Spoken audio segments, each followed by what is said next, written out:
భగవద్గీతను ముంచిన గ్రంథం ప్రపంచం మొత్తం మీద మరొకటి కనపడదు.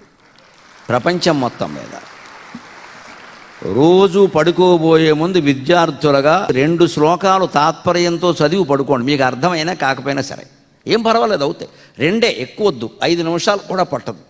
పడుకునే చోట బెడ్ లైట్ అని ఒకటి ఉంటుందిగా, అక్కడ ఇది పెట్టుకుని శ్లోకం తాత్పర్యం 2 రేపు చాలు. అలా ఏడాది అయ్యేసరికి 365 రోజులు 750 శ్లోకాలు. భగవద్గీత 700 శ్లోకాలే ఉన్నాయి. ఏడాదిలో మీరు చదవడం పూర్తి చేశారు. ఒక ఏడాదికి భగవద్గీత ఆధారంగా మీ జీవితంలో అద్భుతమైన మార్పులు వస్తాయి. అది చాలా గొప్ప గ్రంథం. గైడెన్స్, మార్గదర్శి అంటే అదే నిజంగానే. అక్కడ మన దేశంలో, భారతదేశంలో భగవద్గీత గొప్ప మార్గదర్శి. ఇవాళ అందుకే G20 దేశాల సమావేశాల దగ్గర కూడా